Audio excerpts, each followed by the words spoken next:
Kevin De Bruyne has been linked with the Saudi League, so has Ederson as well.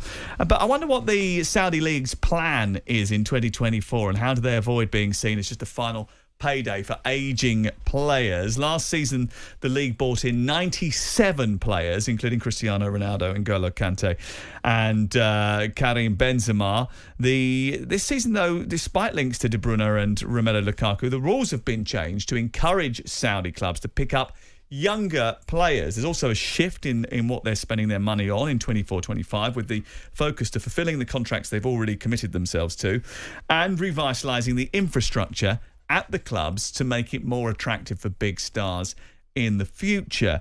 What's the update on Ederson and De Bruyne? Because this doesn't look as clear-cut as maybe people have suggested. No, there were some reports over the weekend that De Bruyne had agreed personal terms for a move to Saudi Arabia. My sources at Manchester City were quick to dismiss that. I think Ederson is potentially more likely. Al-Ittihad are the club negotiating with City, but again, I think City are going to have to lower their demands. They want £50 million. I think that the last offer they had from Saudi was in the £30 million bracket. So you're right, it does seem to have slowed down a little bit. And then obviously there's some talk that maybe N'Golo Kante could return to the Premier League. I think from the Saudi deal makers' perspective, the ministry who are in charge of the league over there, what they don't want to see is those highly paid exports, particularly from Premier League clubs, but other top European leagues as well, to start jumping ship, if you like, because obviously that's going to be a real brand damager.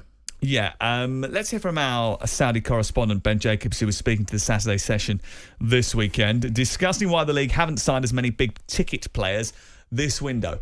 Not necessarily in terms of volume. So 94 foreigners, believe it or not, moved to Saudi Arabia 12 months ago. But that means a lot of the sides are starting with half, if not near full quotas. And therefore, the overall volume will be less. But 6 to 10 marquee names. By that, we mean top players from the Premier League, Champions League winners, and so on. And then probably between 20 and 30 other foreigners joining. And some of the big stories at the moment, N'Golo Kante, we know that West Ham have had a bid for £50 million rejected, but Al-Ittihad don't want to sell. They've given up on Kepa, who you mentioned a moment ago. Wozek Szczesny was supposed to go to Al Nassr, but instead they've signed the Brazilian goalkeeper Bento, so that one's off for now. But the Saudi window only opened on July the 17th, so that's why we've seen a little bit of a lull, and now I expect it to pick up between now and the end of August. Yeah, it's only been open for 5 days, and the reports of De Bruyne possibly going from Manchester City.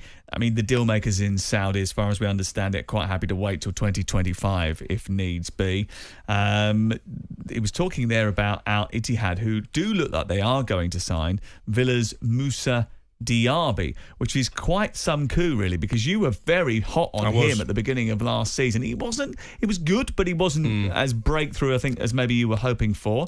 But he to go to Saudi Arabia at the age of 26 shows the sort of level that they're trying to aim at now, trying to bring the average age down of the league and some bigger name stars as well. Yeah, I think it's comparable to when Ruben Neves went from Wolves last year. That was sort of the bucking of the trend, if you like, as opposed to an ageing star looking for one final payday, someone at the peak of his powers going over there. 400 grand a week, apparently, is the pay packet for Diaby. So why would he be attracted to that move? 400,000 reasons why he made that move. But you're right, this time last year I was talking him up potentially as one of the stars of the season. As you say, he did well in parts, but probably didn't make the imprint on the Premier League that I was expecting. So this is Villa getting some money back, I suppose, as well. Well, they're turning a profit on what they paid for him. And obviously Villa, one of the clubs who have been hampered by PSR restrictions already this summer in having to sell Douglas Luiz when they didn't really want to. So I think this is one of those rare deals that works out well for all concerned. And I would expect Villa now to start getting busy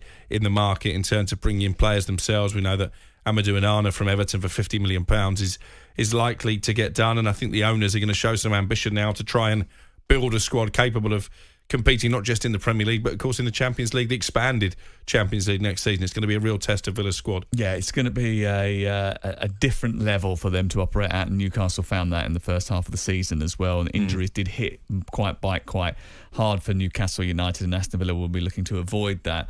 14 players from the Saudi League played at the European Championships. You'd be hard-pressed to suggest that they didn't do themselves justice, because if you look at Laporte, played really well, and N'Golo Kante looked like N'Golo Kante again, which was quite some significant achievement. I think it was a bit of an advert for those who were thinking about making the move that you can still sustain your level.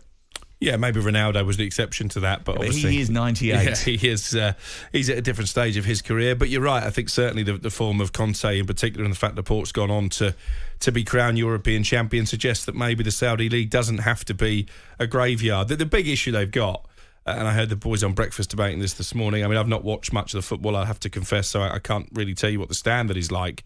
But I know in a lot of cases you're talking about playing in front of crowds of hundreds of supporters as opposed to thousands. So I think that's still a big issue for the Saudi League in terms of getting spectators inside the stadium. I wouldn't know if that was true or not. I don't know. I know that some of the boys that work on the Saudi League say that some of the football is entertaining and it's good to watch, and there is a lot of competition. Sometimes you do get big crowds for some of the big games. So, yeah, but I think there's quite a contrast, isn't there? It's feast or famine, not a lot of in between.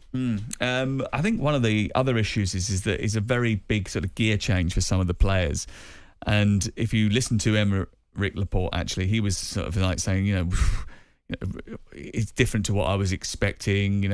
I basically spend 3 hours a day in traffic. It's hard to sort of get from one place to the other.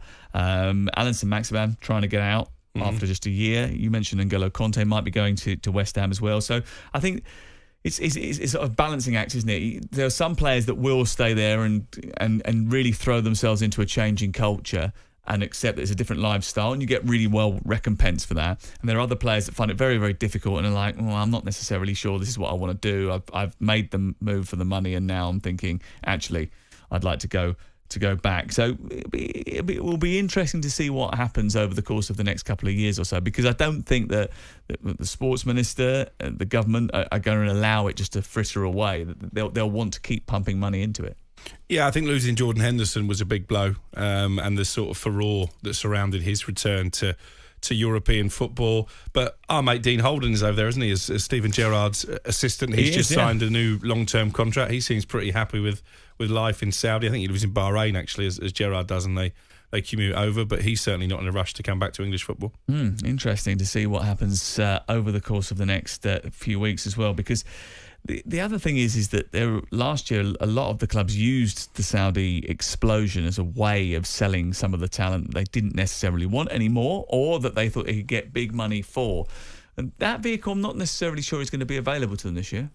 No, and I think Newcastle fans are asking questions because they took a relatively modest fee, didn't they, for Saint-Maximin of 25 million, because I think they didn't want to be seen to be doing deals with clubs in Saudi Arabia, and they may be scrutinised by the Premier League. But then you look at Diaby going for 60 million. Is there much difference in terms of quality between those two players? Saint-Maximin's probably a little bit older, isn't he? Is there 35 million difference? What was the deal with the contract, though? This is Diaby's 1 year into a 5-year contract. Yeah, true. Slightly different in terms of what you would expect to get from anyone for that. Chelsea did a few deals as well, didn't they, with Saudi Arabia to balance their PSR. Quite a few. I'm sure the fact that Clear Lake have got Saudi backers is nothing to do with that. No, I think that would be outrageous for you to suggest that it did. On AM, on DAB, via the talkSPORT app and on your smart speaker. talkSPORT.